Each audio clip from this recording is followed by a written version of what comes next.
অনেক দিন থেকে ইচ্ছা ছিল মানালি থেকে ঘুরে আসার। অফিসের কাজের চাপ এত, তাই সময় হয়ে ওঠেনি।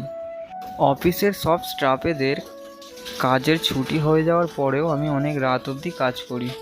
কাজ কমপ্লিট করে ফাইল নিয়ে যখন রাস্তায় বেরোই, দেখি রাস্তা পুরো অন্ধকার। একটাই সমস্যা হলো, এত রাতে বসের বাড়িতে গিয়ে বসকে ফাইলটা জমা দিতে হবে। যাক, আর কি করা যাবে, যেতে তো হবেই মানালি যেতে গেলে। রোডে বেরিয়ে দেখি রোড পুরো খালি, একটা বাস অথবা অটোও নেই রাস্তাতে। যাক, আর কি করা যাবে, হাঁটাই চালু করলাম। কিছু দূর যাওয়ার পর দেখি রাস্তায় একটি লোক অটোর সামনে দাঁড়িয়ে সিগারেট খাচ্ছে। আমি মনে মনে ভাবলাম, যাক, আপাতত একটা অটো অন্তত পাওয়া গেল, না হলে অত দূর হাঁটা আর ভালো লাগে না। এই ভেবে তার সামনে গেলাম। এই টোটো, পাওয়ার হাউস মোড় যাবে? হ্যাঁ যাব, বসুন গাড়িতে।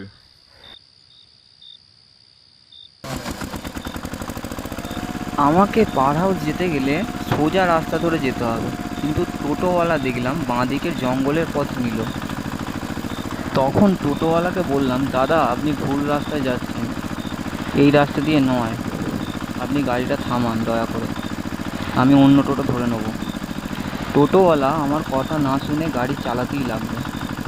এমন সময় আমার টোটোওয়ালার ওপর প্রচণ্ড রাগ উঠতে লাগলো। টোটোওয়ালাকে তখন থেকে বলছি গাড়ি থামান, সে থামাচ্ছে না বলে আমি তার ঘাড়ে একটা ধাক্কা মারলাম। এমন সময় সে আমার দিকে ঘুরে তাকালো। তার মুখটা কি বীভৎস, সে আমাকে দেখে হাসতে লাগলো।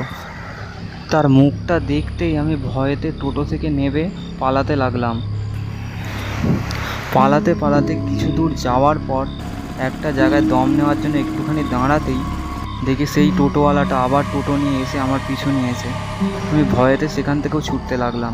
আমি ছুটতে ছুটতে লোকালয়ে চলে এসেছি, এমন সময় দেখি টোটোটা দাঁড়িয়ে আমার সামনে, আর সেই লোকটা আমার দিকে এগিয়ে আসছে।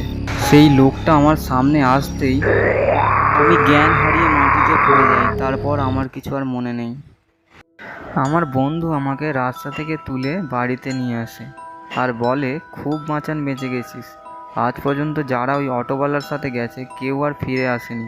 এই কথা শুনে আমার গোটা শরীর বরফের মতো ঠান্ডা হয়ে যেতে লাগলো।